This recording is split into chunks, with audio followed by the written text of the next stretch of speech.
The Adventure of the Beryl Coronet by Sir Arthur Conan Doyle. A Robin Reads audiobook. Subscribe for more audiobooks.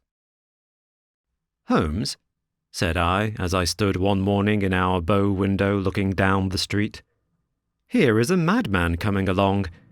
It seems rather sad that his relatives should allow him to come out alone." My friend rose lazily from his armchair and stood with his hands in the pockets of his dressing gown, looking over my shoulder. It was a bright, crisp February morning, and the snow of the day before still lay deep upon the ground, shimmering brightly in the wintry sun. Down the centre of Baker Street it had been ploughed into a brown, crumbly band by the traffic, but at either side and on the heaped-up edges of the footpaths it still lay as white as when it fell.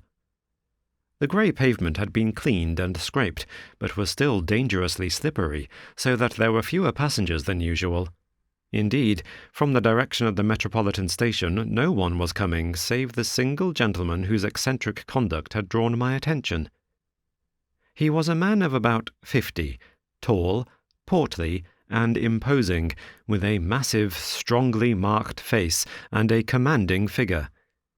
He was dressed in a sombre yet rich style, in black frock coat, shining hat, neat brown gaiters, and well-cut pearl-grey trousers. Yet his actions were in absurd contrast to the dignity of his dress and features, for he was running hard, with occasional little springs, such as a weary man gives who is little accustomed to set any tax upon his legs. As he ran he jerked his hands up and down, waggled his head, and writhed his face into the most extraordinary contortions. "What on earth can be the matter with him?" I asked. "He's looking up at the numbers of the houses." "I believe that he is coming here," said Holmes, rubbing his hands. "Here?" "Yes. I rather think he is coming to consult me professionally. I think that I recognize the symptoms. Ha! Did I not tell you?" As he spoke, the man, puffing and blowing, rushed at our door and pulled at our bell until the whole house resounded with the clanging. A few moments later he was in our room, still puffing, still gesticulating, but with so fixed a look of grief and despair in his eyes that our smiles were turned in an instant to horror and pity. For a while he could not get his words out, but swayed his body and plucked at his hair like one who has been driven to the extreme limits of his reason.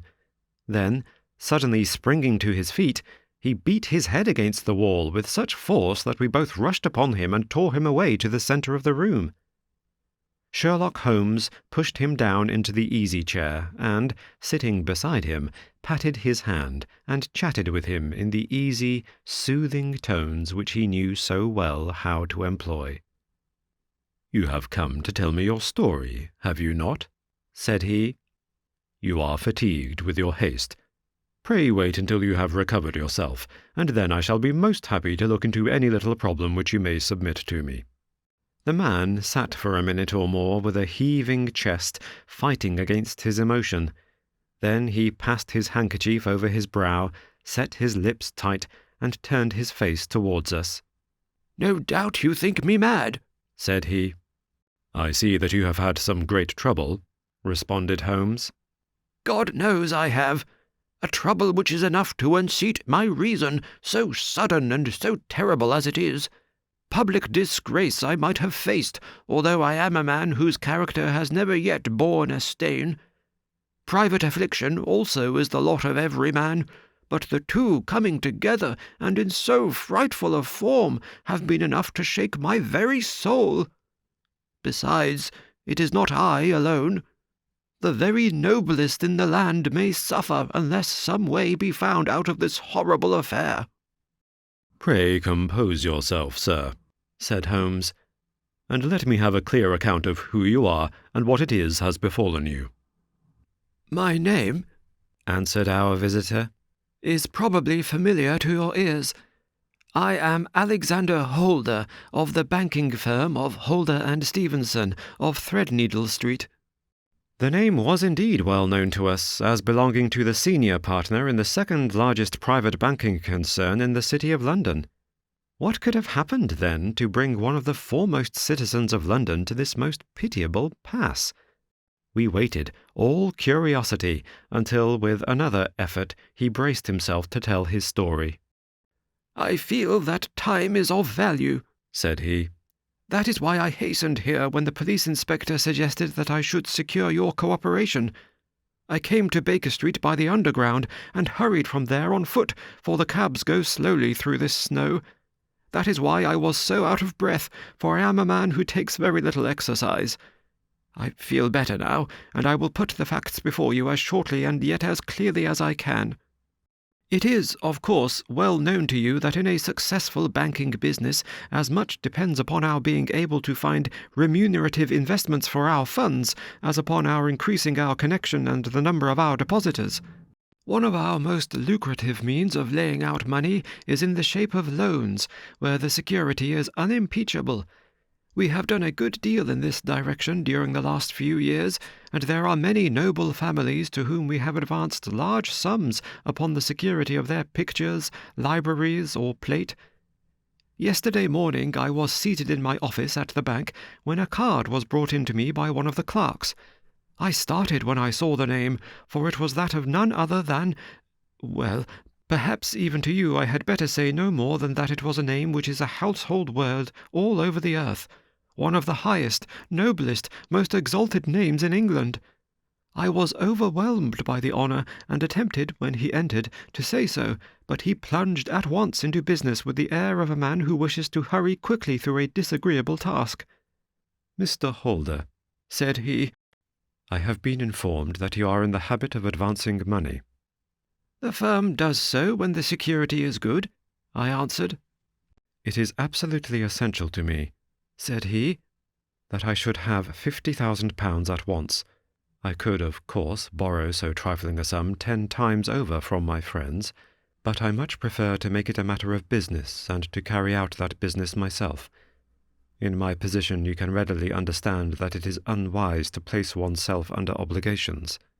"For how long, may I ask, do you want this sum?" I asked.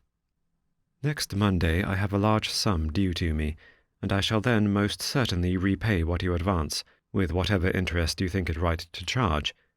But it is very essential to me that the money should be paid at once." "I should be happy to advance it without further parley from my own private purse," said I, "were it not that the strain would be rather more than it could bear. If, on the other hand, I am to do it in the name of the firm, then in justice to my partner I must insist that, even in your case, every business-like precaution should be taken." "I should much prefer to have it so," said he, raising up a square black morocco case which he had laid beside his chair. "You have doubtless heard of the Beryl Coronet." "One of the most precious public possessions of the Empire," said I. "Precisely." He opened the case, and there, embedded in soft, flesh-coloured velvet, lay the magnificent piece of jewellery which he had named. "There are 39 enormous beryls," said he, "and the price of the gold chasing is incalculable.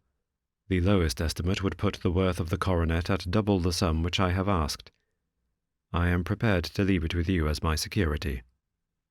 I took the precious case into my hands and looked in some perplexity from it to my illustrious client. "You doubt its value?" he asked. "Not at all. I only doubt—" "The propriety of my leaving it. You may set your mind at rest about that.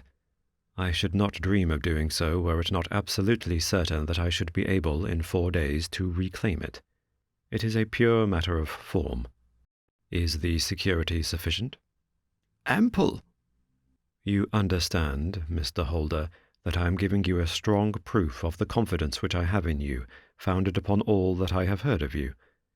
I rely upon you not only to be discreet and to refrain from all gossip upon the matter, but, above all, to preserve this coronet with every possible precaution, because I need not say that a great public scandal would be caused if any harm were to befall it. Any injury to it would be almost as serious as its complete loss, for there are no beryls in the world to match these, and it would be impossible to replace them. I leave it with you, however, with every confidence, and I shall call for it in person on Monday morning. Seeing that my client was anxious to leave, I said no more, but, calling for my cashier, I ordered him to pay over 50 £1,000 notes.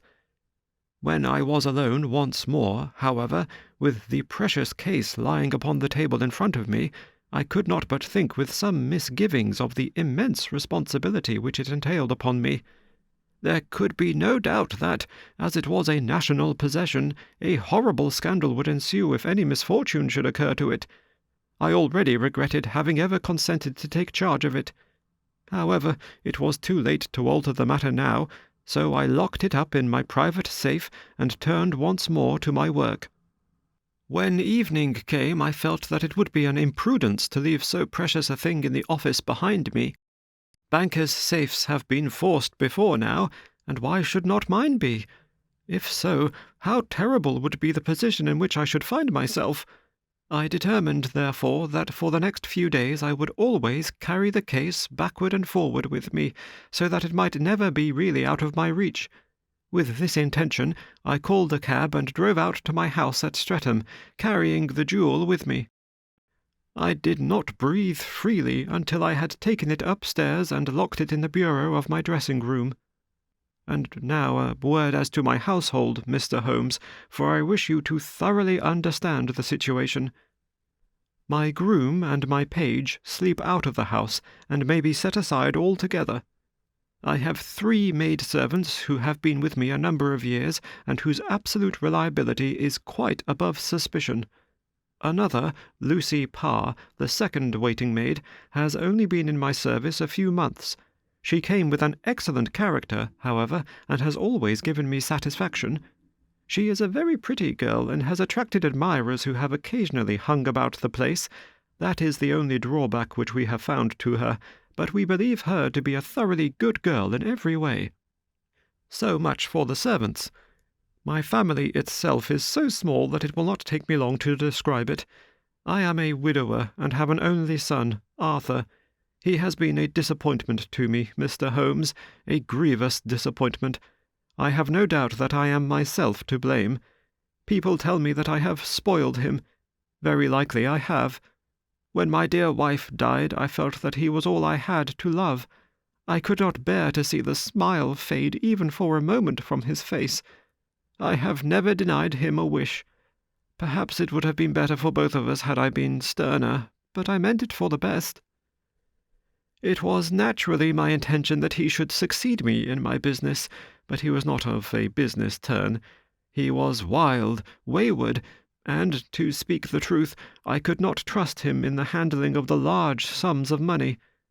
When he was young, he became a member of an aristocratic club, and there, having charming manners, he was soon the intimate of a number of men with long purses and expensive habits. He learned to play heavily at cards and to squander money on the turf, until he had again and again to come to me and implore me to give him an advance upon his allowance, that he might settle his debts of honour. He tried more than once to break away from the dangerous company which he was keeping, but each time the influence of his friend, Sir George Burnwell, was enough to draw him back again. And indeed I could not wonder that such a man as Sir George Burnwell should gain an influence over him, for he has frequently brought him to my house, and I have found myself that I could hardly resist the fascination of his manner. He is older than Arthur, a man of the world to his fingertips, one who had been everywhere, seen everything, a brilliant talker, and a man of great personal beauty. Yet when I think of him in cold blood, far away from the glamour of his presence, I am convinced from his cynical speech and the look which I have caught in his eyes that he is one who should be deeply distrusted. So I think, and so, too, thinks my little Mary, who has a woman's quick insight into character. And now there is only she to be described. She is my niece, but when my brother died 5 years ago and left her alone in the world, I adopted her, and have looked upon her ever since as my daughter. She is a sunbeam in my house, sweet, loving, beautiful, a wonderful manager and housekeeper, yet as tender and quiet and gentle as a woman could be. She is my right hand. I do not know what I could do without her. In only one matter has she ever gone against my wishes. Twice my boy has asked her to marry him, for he loves her devotedly, but each time she has refused him. I think that if anyone could have drawn him into the right path it would have been she, and that his marriage might have changed his whole life. But now, alas, it is too late, forever too late. Now, Mr. Holmes, you know the people who live under my roof, and I shall continue with my miserable story. When we were taking coffee in the drawing-room that night after dinner, I told Arthur and Mary my experience, and of the precious treasure which we had under our roof, suppressing only the name of my client. Lucy Parr, who had brought in the coffee, had, I am sure, left the room, but I cannot swear that the door was closed. Mary and Arthur were much interested and wished to see the famous coronet, but I thought it better not to disturb it. "Where have you put it?" asked Arthur. "In my own bureau." "Well, I hope to goodness the house won't be burgled during the night," said he. "It is locked up," I answered. "Oh, any old key will fit that bureau. When I was a youngster I've opened it myself with the key of the box-room cupboard." He often had a wild way of talking, so that I thought little of what he said. He followed me to my room, however, that night with a very grave face. "Look here, Dad," said he with his eyes cast down. "Can you let me have £200? "No, I cannot," I answered sharply. "I have been far too generous with you in money matters." "You have been very kind," said he, "but I must have this money, or else I can never show my face inside the club again." "And a very good thing, too," I cried. "Yes, but you would not have me leave it a dishonoured man," said he. "I could not bear the disgrace. I must raise the money in some way, and if you will not let me have it, then I must try other means." I was very angry, for this was the third demand during the month. "You shall not have a farthing from me," I cried, on which he bowed and left the room without another word. When he was gone, I unlocked my bureau, made sure that my treasure was safe, and locked it again. Then I started to go round the house to see that all was secure, a duty which I usually leave to Mary, but which I thought it well to perform myself that night. As I came down the stairs, I saw Mary herself at the side window of the hall, which she closed and fastened as I approached. "Tell me, Dad," said she, looking, I thought, a little disturbed, "did you give Lucy, the maid, leave to go out tonight?" "Certainly not." "She came in just now by the back door. I have no doubt that she has only been to the side gate to see someone, but I think that it is hardly safe and should be stopped." "You must speak to her in the morning, or I will if you prefer it. Are you sure that everything is fastened?" "Quite sure, Dad." "Then good night." I kissed her and went up to my bedroom again, where I was soon asleep. I am endeavouring to tell you everything, Mr. Holmes, which may have any bearing upon the case, but I beg that you will question me upon any point which I do not make clear." "On the contrary, your statement is singularly lucid." "I come to a part of my story now in which I should wish to be particularly so. I am not a very heavy sleeper, and the anxiety in my mind tended, no doubt, to make me even less so than usual. About 2 in the morning, then, I was awakened by some sound in the house. It had ceased ere I was wide awake, but it had left an impression behind it as though a window had gently closed somewhere. I lay listening with all my ears.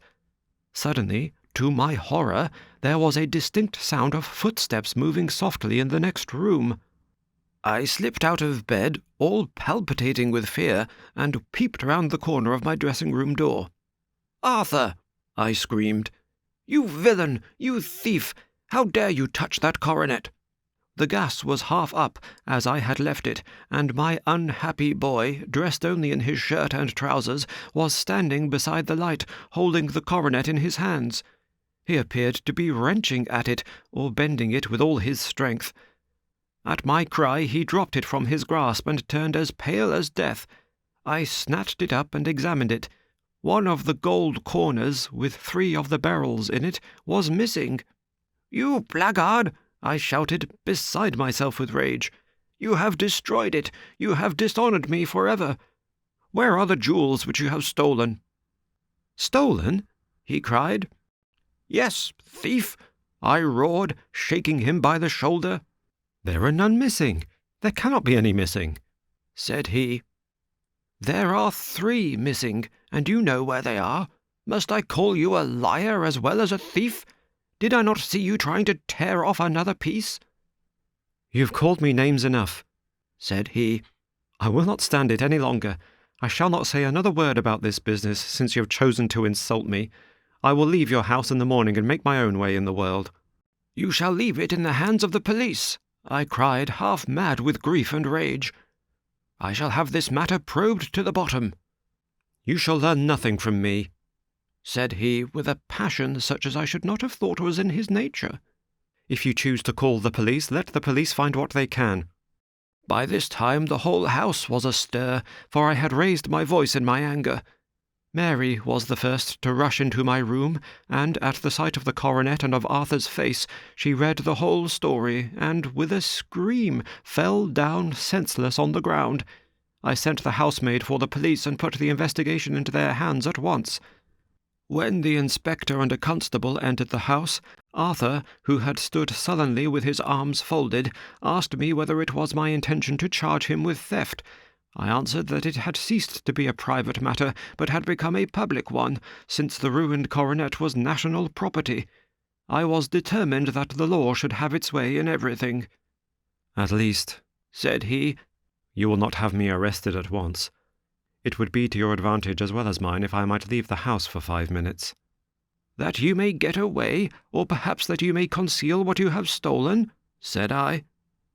And then, realizing the dreadful position in which I was placed, I implored him to remember that not only my honour, but that of one who was far greater than I was at stake, and that he threatened to raise a scandal which would convulse the nation.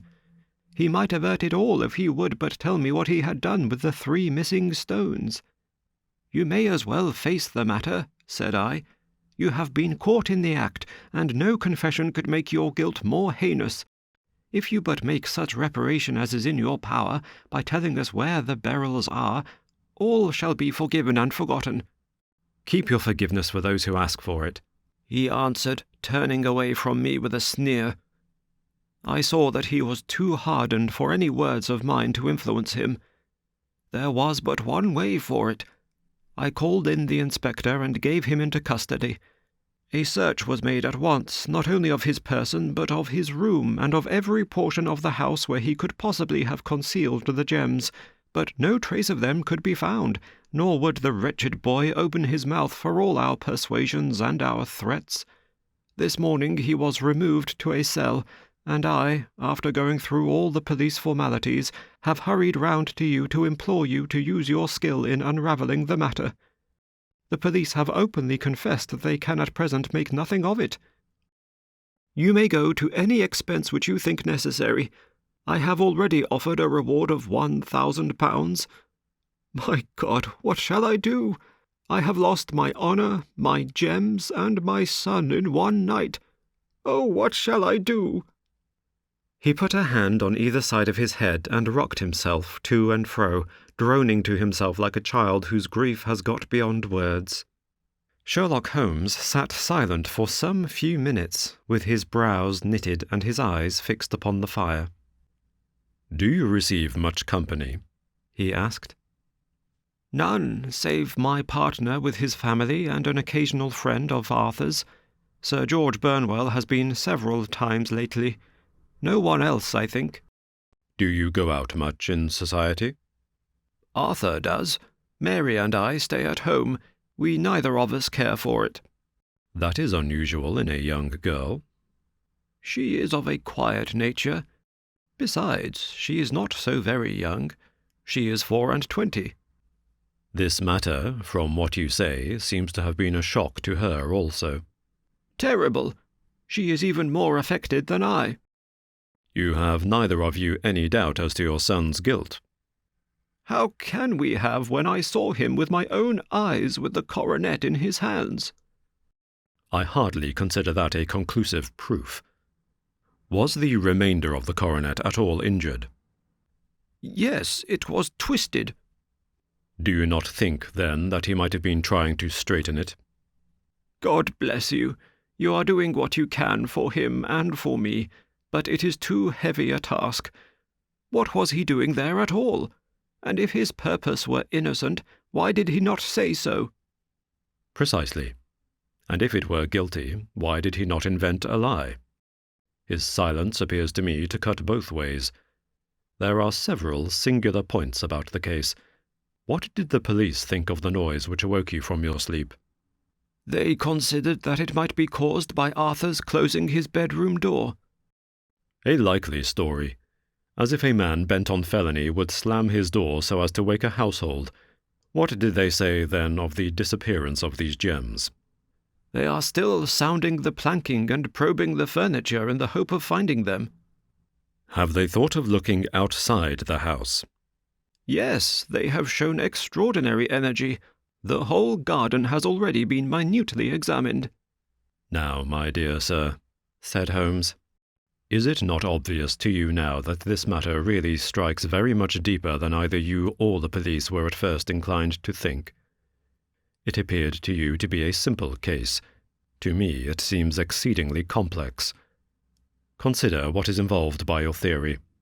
You suppose that your son came down from his bed, went at great risk to your dressing-room, opened your bureau, took out your coronet, broke off by main force a small portion of it, went off to some other place, concealed 3 gems out of the 39, with such skill that nobody can find them, and then returned with the other 36 into the room in which he exposed himself to the greatest danger of being discovered. I ask you now, is such a theory tenable?" "But what other is there?" cried the banker with a gesture of despair. "If his motives were innocent, why does he not explain them?" "It is our task to find that out," replied Holmes. "So now, if you please, Mr. Holder, we will set off for Streatham together, and devote an hour to glancing a little more closely into details." My friend insisted upon my accompanying them in their expedition, which I was eager enough to do, for my curiosity and sympathy were deeply stirred by the story to which we had listened. I confess that the guilt of the banker's son appeared to me to be as obvious as it did to his unhappy father, but still I had such faith in Holmes's judgment that I felt that there must be some grounds for hope as long as he was dissatisfied with the accepted explanation. He hardly spoke a word the whole way out to the southern suburb, but sat with his chin upon his breast and his hat drawn over his eyes, sunk in the deepest thought. Our client appeared to have taken fresh heart at the little glimpse of hope which had been presented to him, and he even broke into a desultory chat with me over his business affairs. A short railway journey and a shorter walk brought us to Fairbank, the modest residence of the great financier. Fairbank was a good-sized square house of white stone, standing back a little from the road. A double carriage sweep, with a snow-clad lawn, stretched down in front to 2 large iron gates which closed the entrance. On the right side was a small wooden thicket, which led into a narrow path between 2 neat hedges stretching from the road to the kitchen door, and forming the tradesman's entrance. On the left ran a lane which led to the stables, and was not itself within the grounds at all, being a public, though little used, thoroughfare. Holmes left us standing at the door and walked slowly all round the house, across the front, down the tradesman's path, and so round by the garden behind into the stable lane. So long was he that Mr. Holder and I went into the dining-room and waited by the fire until he should return. We were sitting there in silence when the door opened and a young lady came in. She was rather above the middle height, slim, with dark hair and eyes, which seemed the darker against the absolute pallor of her skin. I do not think that I have ever seen such deadly paleness in a woman's face. Her lips, too, were bloodless, but her eyes were flushed with crying. As she swept silently into the room, she impressed me with a greater sense of grief than the banker had done in the morning, and it was the more striking in her as she was evidently a woman of strong character, with immense capacity for self-restraint. Disregarding my presence, she went straight to her uncle and passed her hand over his head with a sweet, womanly caress. "You have given orders that Arthur should be liberated, have you not, Dad?" she asked. "No, no, my girl, the matter must be probed to the bottom." "But I am so sure that he is innocent. You know what woman's instincts are. I know that he has done no harm, and that you will be sorry for having acted so harshly." "Why is he silent, then, if he is innocent?" "Who knows? Perhaps because he was so angry that you should suspect him." "How could I help suspecting him when I actually saw him with the coronet in his hand?" "Oh, but he had only picked it up to look at it.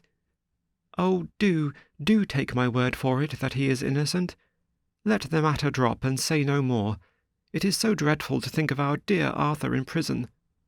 "I shall never let it drop until the gems are found. Never, Mary.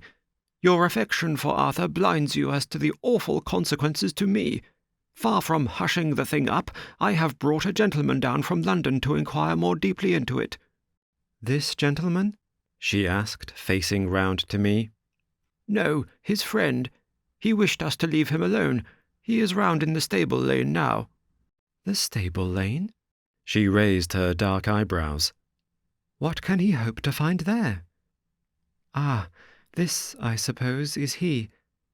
I trust, sir, that you will succeed in proving what I feel sure is the truth, that my cousin Arthur is innocent of this crime." "I fully share your opinion, and I trust with you that we may prove it," returned Holmes, going back to the mat to knock the snow from his shoes. "I believe I have the honour of addressing Miss Mary Holder. Might I ask you a question or two?" "Pray do, sir, if it may help to clear this horrible affair up." "You heard nothing yourself last night?" "Nothing, until my uncle here began to speak loudly. I heard that, and I came down." "You shut up the windows and doors the night before. Did you fasten all the windows?" "Yes." "Were they all fastened this morning?" "Yes." "You have a maid who has a sweetheart. I think you remarked to your uncle last night that she had been out to see him." "Yes, and she was the girl who waited in the drawing-room, and who may have heard uncle's remarks about the coronet." "I see. You infer that she may have gone out to tell her sweetheart, and that the two may have planned the robbery." "But what is the good of all these vague theories?" cried the banker impatiently. "When I have told you that I saw Arthur with the coronet in his hands." "Wait a little, Mr. Holder. We must come back to that. About this girl, Miss Holder. You saw her return by the kitchen door, I presume?" "Yes, when I went to see if the door was fastened for the night, I met her slipping in. I saw the man, too, in the gloom." "Do you know him?" "Oh, yes. He is the greengrocer who brings our vegetables round. His name is Francis Prosper." "He stood," said Holmes, "to the left of the door. That is to say, farther up the path than is necessary to reach the door?" "Yes, he did." "And he is a man with a wooden leg?" Something like fear sprang up in the young lady's expressive black eyes. "Why, you are like a magician," said she. "How do you know that?" She smiled, but there was no answering smile in Holmes's thin, eager face. "I should be very glad now to go upstairs," said he. "I shall probably wish to go over the outside of the house again. Perhaps I had better take a look at the lower windows before I go up." He walked swiftly round from one to the other, pausing only at the large one which looked from the hall onto the stable lane. This he opened and made a very careful examination of the sill with his powerful magnifying lens. "Now we shall go upstairs," said he at last.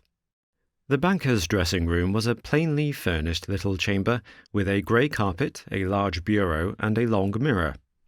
Holmes went to the bureau first and looked hard at the lock. "Which key was used to open it?" he asked. "That which my son himself indicated, that of the cupboard of the lumber room." "Have you it here?" That is it on the dressing-table." Sherlock Holmes took it up and opened the bureau. "It is a noiseless lock," said he. "It is no wonder that it did not wake you. This case, I presume, contains the coronet. We must have a look at it." He opened the case, and taking out the diadem, he laid it upon the table. It was a magnificent specimen of the jeweller's art, and the 36 stones were the finest that I have ever seen. At one side of the coronet was a cracked edge, where a corner holding 3 gems had been torn away. "Now, Mr. Holder," said Holmes, "here is the corner which corresponds to that which has been so unfortunately lost. Might I beg that you will break it off?" The banker recoiled in horror. "I should not dream of trying," said he. "Then I will." Holmes suddenly bent his strength upon it, but without result. "I feel it give a little," said he. "But, though I am exceptionally strong in the fingers, it would take me all my time to break it. An ordinary man could not do it. Now, what do you think would happen if I did break it, Mr. Holder? There would be a noise like a pistol shot. Do you tell me that all this happened within a few yards of your bed and that you heard nothing of it?" "I do not know what to think. It is all dark to me." "But perhaps it may grow lighter as we go. What do you think, Miss Holder?" "I confess that I still share my uncle's perplexity." "Your son had no shoes or slippers on when you saw him?" "He had nothing on save only his trousers and shirt." "Thank you. We have certainly been favoured with extraordinary luck during this inquiry, and it will be entirely our own fault if we do not succeed in clearing the matter up. With your permission, Mr. Holder, I shall now continue my investigations outside." He went alone, at his own request, for he explained that any unnecessary footmarks might make his task more difficult. For an hour or more he was at work, returning at last with his feet heavy with snow and his features as inscrutable as ever. "I think that I have seen now all that there is to see, Mr. Holder," said he. "I can serve you best by returning to my rooms." "But the gems, Mr. Holmes, where are they?" "I cannot tell." The banker wrung his hands. "I shall never see them again," he cried. "And my son? You gave me hopes." "My opinion is in no way altered." "Then, for God's sake, what was this dark business which was acted in my house last night?" "If you can call upon me at my Baker Street rooms tomorrow morning between 9 and 10, I shall be happy to do what I can to make it clearer. I understand that you give me carte blanche to act for you, provided only that I get back the gems, and that you place no limit on the sum I may draw." "I would give my fortune to have them back." "Very good. I shall look into the matter between this and then. Goodbye. It is just possible that I may have to come over here again before evening." It was obvious to me that my companion's mind was now made up about the case, although what his conclusions were was more than I could even dimly imagine. Several times during our homeward journey I endeavoured to sound him upon the point, but he always glided away to some other topic, until at last I gave it over in despair. It was not yet 3 when we found ourselves in our rooms once more. He hurried to his chamber and was down again in a few minutes, dressed as a common loafer. With his collar turned up, his shiny, seedy coat, his red cravat, and his worn boots, he was a perfect sample of the class. "I think that this should do," said he, glancing into the glass above the fireplace. "I only wish that you could come with me, Watson, but I fear that it won't do. I may be on the trail in this matter, or I may be following a will-o'-the-wisp, but I shall soon know which it is. I hope that I may be back in a few hours." He cut a slice of beef from the joint upon the sideboard, sandwiched it between 2 rounds of bread, and thrusting his rude meal into his pocket, he started off upon his expedition. I had just finished my tea when he returned, evidently in excellent spirits, swinging an old elastic-sided boot in his hand. He chucked it down into a corner and helped himself to a cup of tea. "I only looked in as I passed," said he. "I am going right on." "Where to?" "Oh, to the other side of the West End. It may be some time before I get back. Don't wait up for me in case I should be late." How are you getting on?" "Oh, so-so. Nothing to complain of. I have been out to Streatham since I saw you last, but I did not call at the house. It is a very sweet little problem, and I would not have missed it for a good deal. However, I must not sit gossiping here, but must get these disreputable clothes off and return to my highly respectable self." I could see by his manner that he had stronger reasons for satisfaction than his words alone would imply. His eyes twinkled, and there was even a touch of colour upon his sallow cheeks. He hastened upstairs, and a few minutes later I heard the slam of the hall door, which told me that he was off once more upon his congenial hunt. I waited until midnight, but there was no sign of his return, so I retired to my room.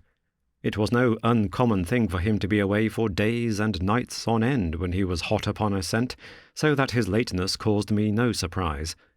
I do not know at what hour he came in, but when I came down to breakfast in the morning, there he was, with a cup of coffee in one hand and the paper in the other, as fresh and trim as possible.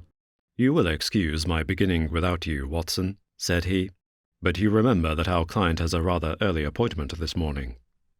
"Why, it is after 9 now," I answered. "I should not be surprised if that were he. I thought I heard a ring." It was, indeed, our friend the financier. I was shocked by the change which had come over him, for his face, which was naturally of a broad and massive mould, was now pinched and fallen in, while his hair seemed to me at least a shade whiter. He entered with a weariness and lethargy which was even more painful than his violence of the morning before, and he dropped heavily into the armchair which I pushed forward for him. "I do not know what I have done to be so severely tried," said he. "Only 2 days ago I was a happy and prosperous man, without a care in the world. Now I am left to a lonely and dishonoured age. One sorrow comes close upon the heels of another. My niece, Mary, has deserted me." "Deserted you?" "Yes. Her bed this morning had not been slept in. Her room was empty, and a note for me lay upon the hall table. I had said to her last night, in sorrow and not in anger, that if she had married my boy, all might have been well with him. Perhaps it was thoughtless of me to say so. It is to that remark that she refers in this note. My dearest uncle, I feel that I have brought trouble upon you, and that if I had acted differently, this terrible misfortune might never have occurred. I cannot, with this thought in my mind, ever again be happy under your roof, and I feel that I must leave you forever. Do not worry about my future, for that is provided for, and, above all, do not search for me, for it will be fruitless labour and an ill service to me. In life or in death, I am ever your loving Mary." What could she mean by that note, Mr. Holmes? Do you think it points to suicide? "No, nothing of the kind. It is perhaps the best possible solution. I trust, Mr. Holder, that you are nearing the end of your troubles." "Ha! You say so. You have heard something, Mr. Holmes. You have learned something. Where are the gems?" "You would not think £1,000 apiece an excessive sum for them?" "I would pay 10. "That would be unnecessary. 3,000 will cover the matter, and there is a little reward, I fancy. Have you your cheque-book? Here is a pen. Better make it out for £4,000. With a dazed face, the banker made out the required cheque. Holmes walked over to his desk, took out a little triangular piece of gold with 3 gems in it, and threw it down upon the table. With a shriek of joy, our client clutched it up. "You have it!" he gasped. "I am saved! I am saved!" The reaction of joy was as passionate as his grief had been, and he hugged his recovered gems to his bosom. "There is one other thing you owe, Mr. Holder," said Sherlock Holmes rather sternly. "Oh?" He caught up a pen. "Name the sum, and I will pay it." "No, the debt is not to me. You owe a very humble apology to that noble lad, your son, who has carried himself in this matter as I should be proud to see my own son do, should I ever chance to have one." Then it was not Arthur who took them? I told you yesterday, and I repeat today, that it was not. You are sure of it? Then let us hurry to him at once to let him know that the truth is known. He knows it already.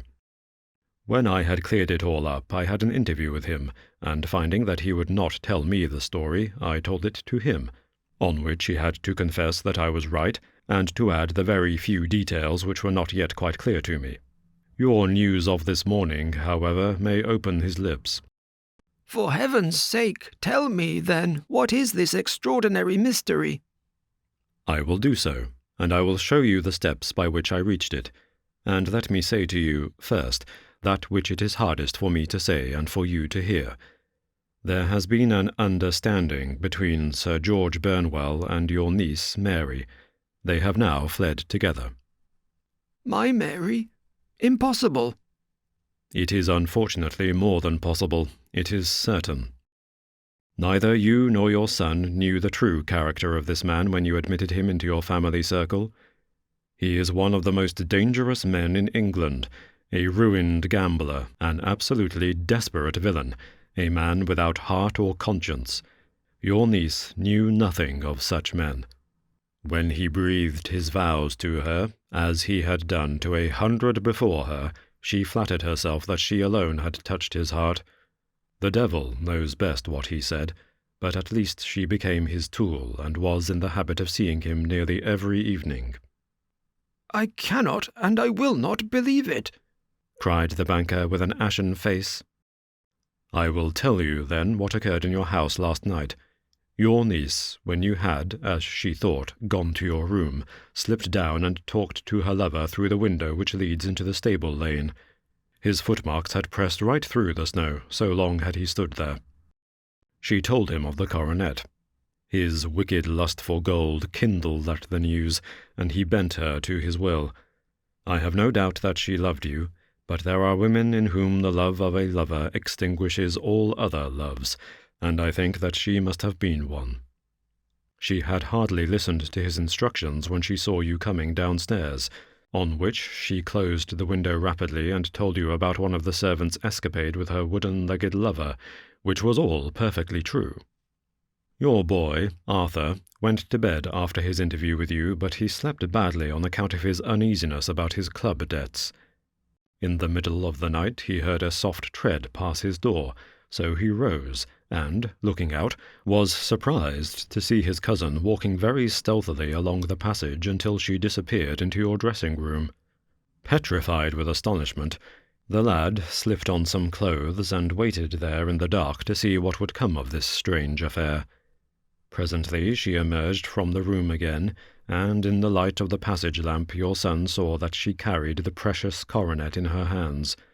She passed down the stairs, and he, thrilling with horror, ran along and slipped behind the curtain near your door, whence he could see what passed in the hall beneath. He saw her stealthily open the window, hand out the coronet to someone in the gloom, and then, closing it once more, hurry back to her room, passing quite close to where he stood hid behind the curtain. As long as she was on the scene, he could not take any action without a horrible exposure of the woman whom he loved. But the instant that she was gone, he realized how crushing a misfortune this would be for you, and how all-important it was to set it right. He rushed down, just as he was, in his bare feet, opened the window, sprang out into the snow, and ran down the lane, where he could see a dark figure in the moonlight. Sir George Burnwell tried to get away, but Arthur caught him, and there was a struggle between them, your lad tugging at one side of the coronet, and his opponent at the other. In the scuffle, your son struck Sir George and cut him over the eye. Then something suddenly snapped, and your son, finding that he had the coronet in his hands, rushed back, closed the window, ascended to your room, and had just observed that the coronet had been twisted in the struggle and was endeavouring to straighten it when you appeared upon the scene. "Is it possible?" gasped the banker. You then roused his anger by calling him names at a moment when he felt that he had deserved your warmest thanks. He could not explain the true state of affairs without betraying one who certainly deserved little enough consideration at his hands. He took the more chivalrous view, however, and preserved her secret. "And that was why she shrieked and fainted when she saw the coronet," cried Mr. Holder. "Oh, my God, what a blind fool I have been, and his asking to be allowed to go out for 5 minutes. The dear fellow wanted to see if the missing piece were at the scene of the struggle. How cruelly I have misjudged him." When I arrived at the house, continued Holmes, I at once went very carefully round it to observe if there were any traces in the snow which might help me. I knew that none had fallen since the evening before, and also that there had been a strong frost to preserve impressions. I passed along the tradesman's path, but found it all trampled down and indistinguishable. Just beyond it, however, at the far side of the kitchen door, a woman had stood and talked with a man, whose round impressions on one side showed that he had a wooden leg. I could even tell that they had been disturbed, for the woman had run back swiftly to the door, as was shown by the deep toe and light heel marks, while Wooden Leg had waited a little and then had gone away. I thought at the time that this might be the maid and her sweetheart, of whom you had already spoke to me, and inquiry showed it was so. I passed round the garden without seeing anything more than random tracks, which I took to be the police, but when I got into the stable lane, a very long and complex story was written in the snow in front of me. There was a double line of tracks of a booted man, and a second double line which I saw with delight belonged to a man with naked feet. I was at once convinced from what you had told me that the latter was your son. The first had walked both ways, but the other had run swiftly, and as his tread was marked in places over the depression of the boot, it was obvious that he had passed after the other. I followed them up and found they led to the hall window, where Boots had worn all the snow away while waiting. Then I walked to the other end, which was 100 yards or more down the lane. I saw where Boots had faced round, where the snow was cut up as though there had been a struggle, and, finally, where a few drops of blood had fallen, to show me that I was not mistaken. Boots had then run down the lane, and another little smudge of blood showed that it was he who had been hurt. When he came to the high road at the other end, I found that the pavement had been cleared, so there was an end to that clue.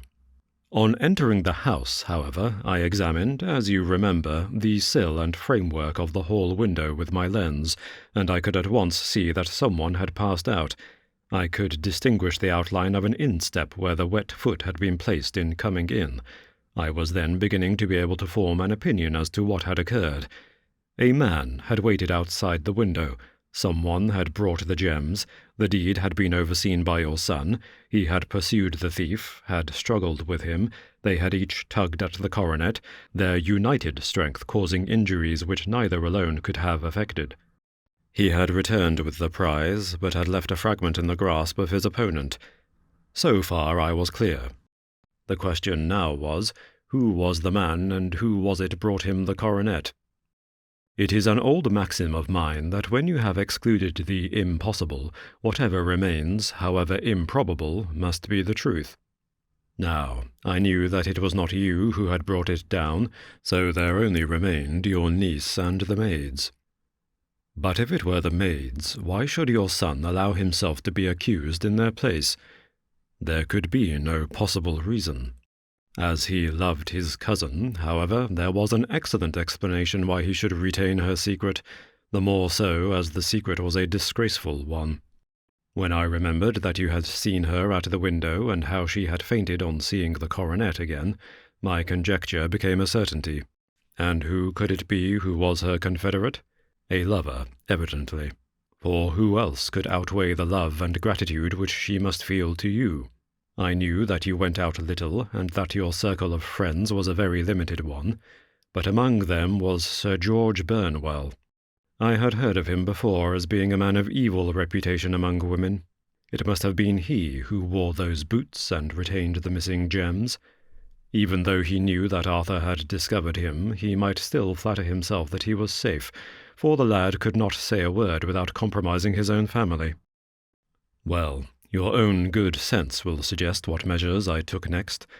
I went in the shape of a loafer to Sir George's house, managed to pick up an acquaintance with his valet, learned that his master had cut his head the night before, and, finally, at the expense of 6 shillings, made all sure by buying a pair of his cast-off shoes. With these I journeyed down to Streatham and saw that they exactly fitted the tracks. "I saw an ill-dressed vagabond in the lane yesterday evening," said Mr. Holder. Precisely. It was I. I found that I had my man, so I came home and changed my clothes. It was a delicate part which I had to play then, for I saw that a prosecution must be avoided to avert scandal, and I knew that so astute a villain would see that our hands were tied in the matter. I went and saw him. At first, of course, he denied everything, but when I gave him every particular that had occurred, he tried to bluster and took down a life-preserver from the wall. I knew my man, however, and I clapped a pistol to his head before he could strike. Then he became a little more reasonable. I told him that we would give him a price for the stones he held, £1,000 apiece. That brought out the first signs of grief that he had shown. "Why, dash it all," said he, "I've let them go at 600 for the 3. I soon managed to get the address of the receiver who had them, on promising him that there would be no prosecution. Off I set to him, and after much chaffering I got our stones at £1,000 apiece. Then I looked in upon your son, told him that all was all right, and eventually got to my bed about 2 o'clock, after what I may call a really hard day's work." "A day which has saved England from a great public scandal," said the banker, rising. "Sir, I cannot find words to thank you, but you shall not find me ungrateful for what you have done. Your skill has indeed exceeded all that I have heard of it. And now I must fly to my dear boy to apologize to him for the wrong which I have done him. As to what you tell me of poor Mary, it goes to my very heart. Not even your skill can inform me where she is now." "I think that we may safely say," returned Holmes, "that she is wherever Sir George Burnwell is. It is equally certain, too, that whatever her sins are, they will soon receive a more than sufficient punishment." Thank you for listening to Robin Reads Audiobooks. Please don't forget to like and subscribe, and consider giving a super thanks or click the join button to support the channel. These audiobooks will also become available on Spotify, Audible, Bandcamp, and other audiobook platforms.